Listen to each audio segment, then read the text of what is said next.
Hello friends, welcome to my YouTube channel. My name is Harjeet Kaur. हम discuss कर रहे थे ज्योग्राफी, जिसमें आज हम डिस्कस करने वाले हैं एटमॉस्फेयर के बारे में। एटमॉस्फेयर क्या होता है और इसकी लेयर्स के बारे में आज हम डिटेल में डिस्कस करेंगे। तो शुरुआत करते हैं एटमॉस्फेयर से। What is atmosphere? एटमॉस्फेयर क्या है? एटमॉस्फेयर एक थिक गैसियस इनवेल्प है सराउंडिंग द अर्थ। हमारी अर्थ के आसपास गैसेस का, थिक गैसेस का बना हुआ एक इनवेल्प है, या फिर हम क्या बोल सकते हैं, एटमॉस्फेयर क्या है? एक थिक एयर का ब्लैंकेट है जिसने हमारी अर्थ को कवर कर रखा है फ्रॉम ऑल साइड्स। और अब देखो, ये हमने देखा है यहाँ पे कि थिक गैसियस इनवेल्प है जो कि हमारी अर्थ के साथ अटैच्ड है। कैसे अटैच्ड है? Through the force of gravity. Gravity की वजह से जो एटमॉस्फेयर है, जो सारी की सारी गैसेस है, वो अर्थ के साथ अटैच्ड है। अब इसका सिग्निफिकेंस क्या है एटमॉस्फेयर का? एटमॉस्फेयर हमारे लिए एज अ फिल्टर काम करता है। एज ए फिल्टर क्यों काम करता है, कैसे काम करता है? क्योंकि जो सन से हार्मफुल अल्ट्रावायलेट रेडिएशंस आती है, उन अल्ट्रावायलेट रेडिएशंस को अर्थ तक पहुंचने से ये एटमॉस्फेयर रोकता है। एटमॉस्फेयर की आगे हम लेयर्स के बारे में पढ़ेंगे, तो वहां पे एक ओजोन की लेयर आती है। वो जो ओजोन की लेयर है ना, वो इन अल्ट्रावायलेट रेडिएशंस को अर्थ तक पहुंचने से रोकती है। और जो एटमॉस्फेयर है, इसमें बहुत सारी लाइफ सपोर्टिंग गैसेस है, लाइक ऑक्सीजन हो गया, हमारी ब्रीदिंग में एक इम्पॉर्टेंट रोल प्ले करती है ऑक्सीजन। इसके अलावा कार्बन डाइऑक्साइड हो गया, और बहुत सारी गैसेस है जो कि हमारे लिए एक तरह से लाइफ सपोर्टिंग गैसेस है, जिनके बिना लाइफ पॉसिबल नहीं है। हमारे बायोस्फेयर को ये सपोर्ट करता है जो एटमॉस्फेयर है। बायोस्फेयर क्या होता है? बायोस्फेयर होता है जहां पे हाइड्रोस्फेयर, एटमॉस्फेयर और लिथोस्फेयर तीनों मिलते हैं। ये वाली जो नैरो जोन है, इस नैरो जोन को क्या बोलते हैं? Biosphere. Atmosphere, lithosphere and hydrosphere, यहाँ पे ये तीनों आपस में मिलते हैं। तीनों चीजें होती है, हवा भी है, पानी भी है और मिट्टी भी है। तो वो वाली जो लेयर है, इसको बोलते हैं बायोस्फेयर। ये क्या है? ये है बायोस्फेयर। तो बायोस्फेयर में ये लाइफ फॉर्म को सपोर्ट करता है जो एटमॉस्फेयर है, राइट। नेक्स्ट हम बात करते हैं एटमॉस्फेयर के एक्सटेंट की। कहां तक फैला हुआ है ये एटमॉस्फेयर? अब देखो, एग्जैक्टली अगर हम बात करें, कोई भी ऐसी लेयर नहीं है हम जो बोल सकें कि इस लेयर के आगे एटमॉस्फेयर है ही नहीं है, ऐसा नहीं है। जो एटमॉस्फेयर है, ये स्टार्ट होता है हमारे अर्थ के क्रस्ट से, और ऊपर तक ये धीरे धीरे थिन होता जाता है। अर्थ के सरफेस के आसपास जो एटमॉस्फेयर है, बहुत ही थिक एटमॉस्फेयर है। जैसे जैसे हम हाइट पे जाते हैं, ये थिन होता जाता है और धीरे धीरे ये खत्म हो जाता है। तो एग्जैक्टली कोई भी ऐसी लेयर नहीं है जहां तक हम बता सके कि इस लेयर तक एटमॉस्फेयर जो है वो है। लेकिन अगर हम रफली बात करें, तो रफली जो एटमॉस्फेयर है, ये 10,000 किलोमीटर तक है above the earth surface, right. तो यहाँ पे एटमॉस्फेरिक बहुत सारी लेयर्स आती है, लेकिन हर लेयर में ये जरूरी नहीं है कि जो एटमॉस्फेयर है वो यूनिफॉर्म ही होगा। हर एक लेयर में इसका जो एटमॉस्फेयर का जो गैसेस का कंटेंट है वो अलग अलग है। कहीं पे थिक है, कहीं पे थिन है। थिक कहाँ पे है? सरफेस के पास थिक है। जैसे जैसे हम हाइट पे जाते हैं, वैसे वैसे एटमॉस्फेयर थिन होता जाता है। और 98% जो एटमॉस्फेरिक मास है ना, वो लोअर लेयर में ही है। 30 किलोमीटर के हाइट तक जो है वो सारे के सारा एटमॉस्फेरिक मास आ जाता है 98%। उसके ऊपर बहुत ही थिन एटमॉस्फेयर है, राइट। नेक्स्ट हम बात करते हैं एटमॉस्फेयर की कंपोजिशन की। कंपोजिशन की बात करें तो एटमॉस्फेयर में बहुत सारी गैसेस है, वाटर वेपर है, पार्टिकुलेट मैटर है। कौन कौन सी गैसेस है? जैसे कि हीलियम हो गया, ओजोन हो गया, हाइड्रोजन हो गया। ये सारी की सारी गैसेस यहाँ पे ट्रेसेस में प्रेजेंट है। मेजरली अगर हम बात करें तो मेजरली एटमॉस्फेयर में नाइट्रोजन गैस है, सबसे ज्यादा नाइट्रोजन गैस है। उसके बाद आ जाती है ऑक्सीजन। उसके बाद हीलियम, ओजोन, हाइड्रोजन की बात करें तो ये ट्रेसेस में प्रेजेंट है। ओजोन की यहाँ पे हमने बात करी। ओजोन गैस जो है ये सन से जो harmful UV radiations, ultraviolet radiations आती है उनको अब्जॉर्ब करती है और हमें उनके एडवर्स इफेक्ट से प्रोटेक्ट करती है, राइट। गैसेस की बात करें नाइट्रोजन की, नाइट्रोजन कितना है 78% नाइट्रोजन है हमारे एटमॉस्फेयर के। नाइट्रोजन का काम क्या है, नाइट्रोजन एज ए डिल्यूटेंट काम करती है, डिल्यूट करने का काम करती है और केमिकली ये इनएक्टिव गैस है, इसका कोई ज्यादा जो यहाँ पे सिग्निफिकेंस नहीं है। सेकेंड मोस्ट इंपॉर्टेंट गैस आती है ऑक्सीजन। ऑक्सीजन हमारी सर्वाइवल के लिए बहुत ही इंपॉर्टेंट गैस है। हम इनहेल करते हैं तो ऑक्सीजन ही इनहेल करते हैं, ब्रीदिंग के लिए इंपॉर्टेंट गैस है। इसके अलावा बर्निंग के लिए भी ये बहुत ही इसेंशियल गैस है जो ऑक्सीजन है। नेक्स्ट आती है आर्गन। आर्गन 0.93% है जो कि इनर्ट गैस है। इनर्ट गैस मीन्स ये बाकी गैसेस के साथ रिएक्ट नहीं करती। उसके बाद आती है कार्बन डाइऑक्साइड। कार्बन डाइऑक्साइड 0.03% है, लेकिन ये बहुत ही इंपॉर्टेंट गैस है। अब ये ऑल्दो ये ग्रीन हाउस गैस है, लेकिन ये हमारे जो लोअर एटमॉस्फेयर है, जो ट्रोपोस्फेयर वाला पार्ट है, वहां पे ये टेम्परेचर को मेंटेन करने के लिए बहुत ही जरूरी है carbon dioxide, right. Carbon dioxide के बाद आती है नियॉन एंड हीलियम। ये दोनों गैसेस ही ट्रेसेस में प्रेजेंट है और इनर्ट गैसेस है, मींस ये और बाकी की गैसेस के साथ रिएक्ट नहीं करती हैं, राइट। नेक्स्ट हम बात करते हैं एटमॉस्फेयर की लेयर्स की। लेयर्स में सबसे लोअर लेयर जो है वो है ट्रोपोस्फेयर।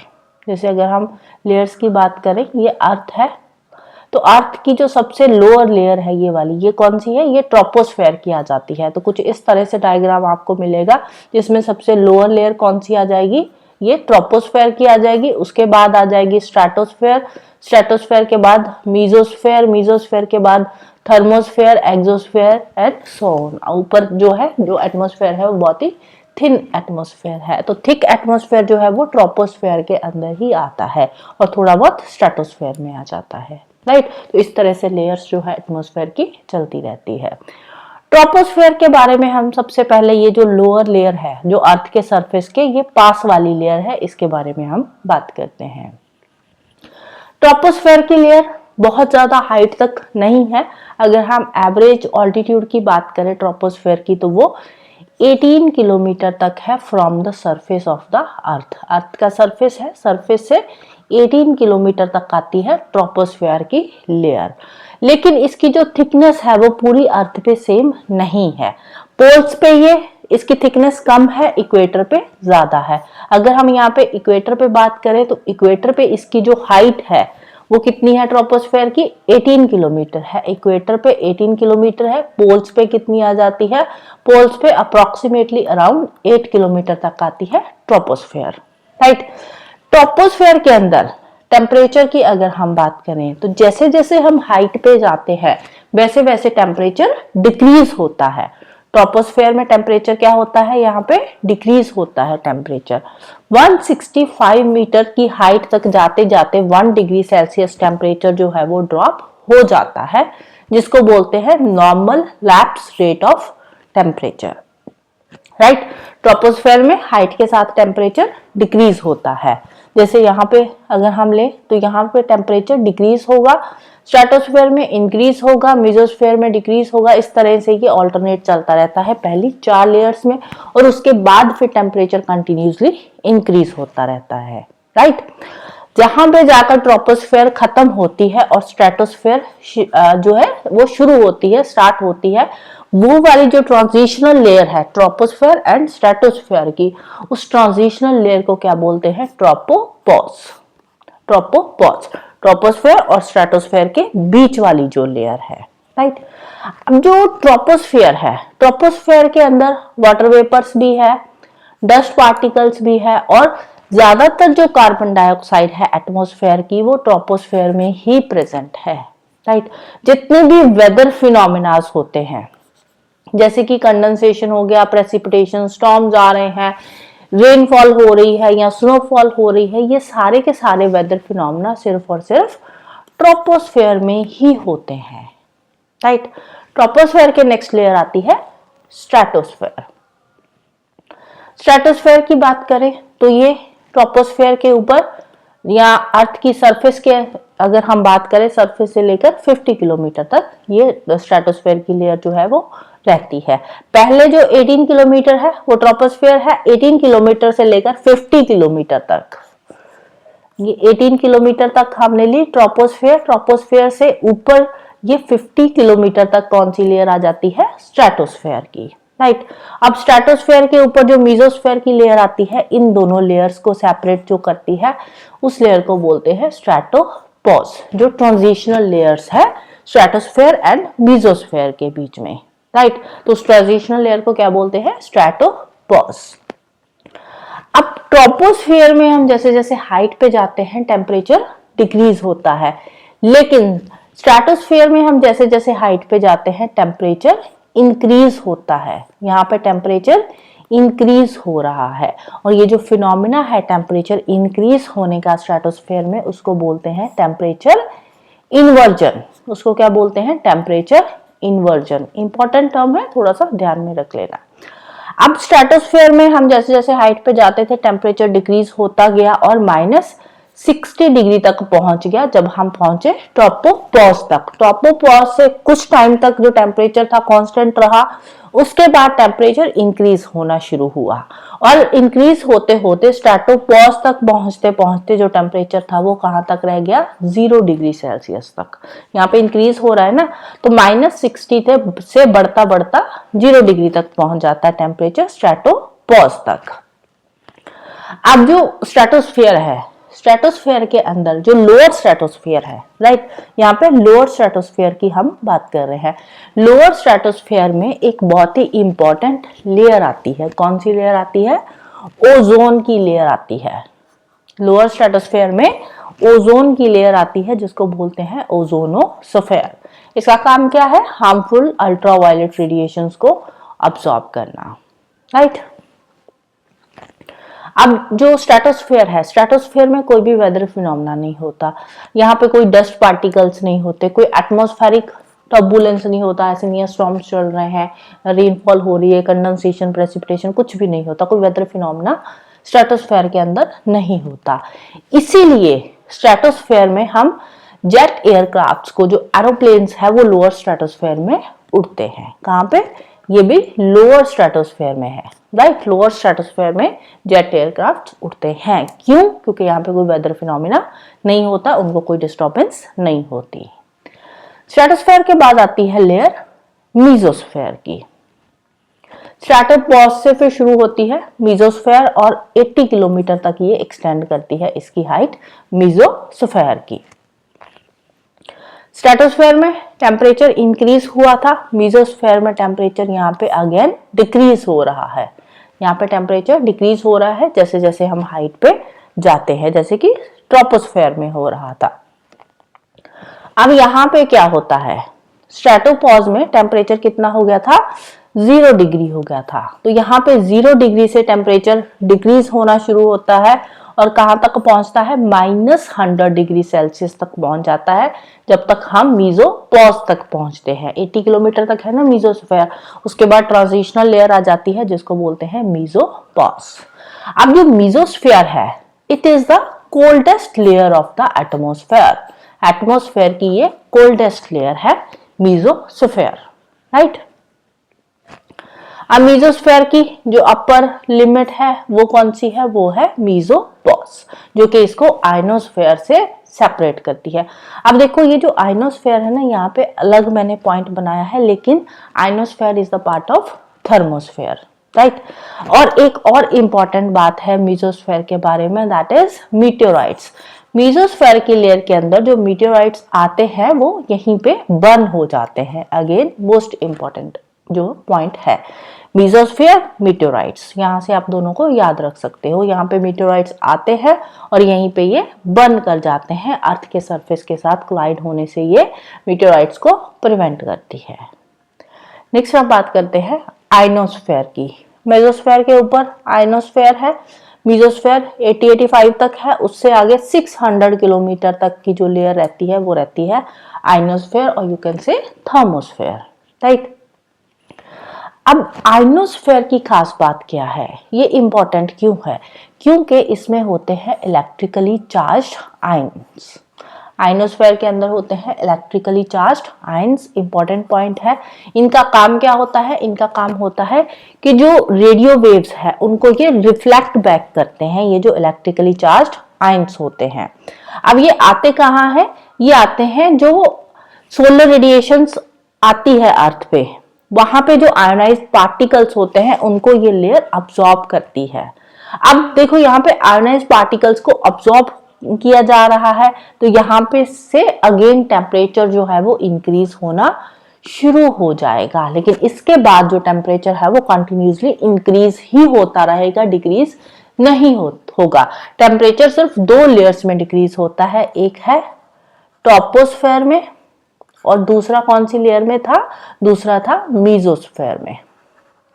राइट, दो लेयर्स में जो टेम्परेचर है वो डिक्रीज होता है, बाकी सारी की सारी लेयर्स में जो टेम्परेचर है वो इंक्रीज ही होता जाता है विद हाइट।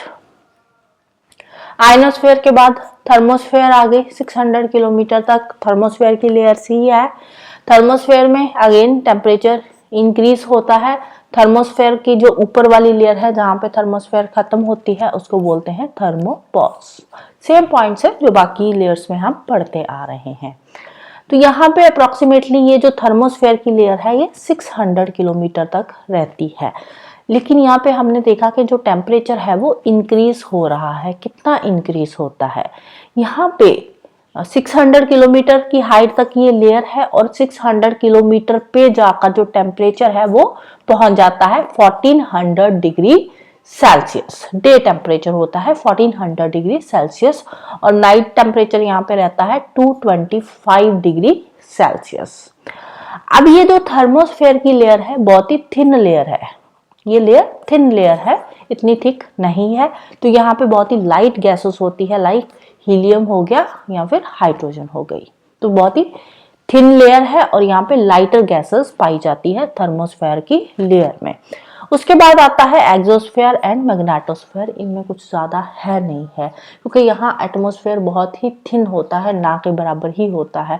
अब हमने देखा कि एटमॉस्फेयर की कोई एग्जैक्टली नहीं हम बता सकते कि यहाँ तक ही है, लेकिन रफली अगर हम बात करें तो 10,000 किलोमीटर तक हमारा एटमॉस्फेयर रहता है और वहीं तक ये लेयर भी है। अदरवाइज इनकी कोई भी अपर लेयर नहीं है। जैसे कि हमने पढ़ा मीजोस्फेयर के बाद मीजोपॉज पढ़ा, थर्मोस्फेयर के बाद थर्मोपॉज पढ़ा, वैसे एक्सोस्फेयर के बाद कुछ भी एक्सोपॉज जैसी लेयर नहीं आती। यहाँ पे एक्सोपॉज जैसी लेयर नहीं आती, कोई भी ट्रांजिशनल लेयर इसके ऊपर नहीं होती जो कि एटमॉस्फेयर को आउटर स्पेस से अलग करे, ऐसी कोई यहाँ पे लेयर नहीं होती। और एक्सोस्फेयर के बाहर फिर आ जाता है मैग्नेटोस्फेयर। राइट, एक बार डायग्राम देख लेते हैं और सारी की सारी लेयर्स हमारी रिवाइज भी हो जाएगी। सबसे लोअर लेयर ट्रोपोस्फेयर। ट्रोपोस्फेयर में टेम्परेचर डिक्रीज हो रहा है, यहाँ पे टेम्परेचर डिक्रीज हो रहा है। फिर कुछ टाइम तक ये कांस्टेंट रहेगा, उसके बाद अगेन इंक्रीज होना शुरू हो जाएगा स्ट्रेटोस्फेयर में। ये जो है ये ओजोन लेयर है। राइट, ये वाली ओजोन लेयर है। यहाँ पे जो है एयरक्राफ्ट फ्लाई करते हैं इस लेयर में। यहाँ पे जो लोअर स्ट्रेटोस्फेयर है यहाँ पे एयरक्राफ्ट जो है वो फ्लाई करते हैं। इसके ऊपर ये स्ट्रेटोपॉज आ गया। फिर यहाँ पे कुछ टाइम तक टेम्परेचर कांस्टेंट रहेगा। अगेन यहाँ से फिर टेम्परेचर जो है वो डिक्रीज होना शुरू हो जाएगा। डिक्रीज, उसके बाद मीजोपॉज आ गया। मीजोपॉज के बाद थर्मोस्फेयर की जो लेयर है यहाँ पे टेम्परेचर इंक्रीज होता चलता है। राइट, तो ये पूरा का पूरा लेयर्स का एक डायग्राम है। Right, so that's all for today. Hope you like this video. Thank you. Bye bye and have a nice day.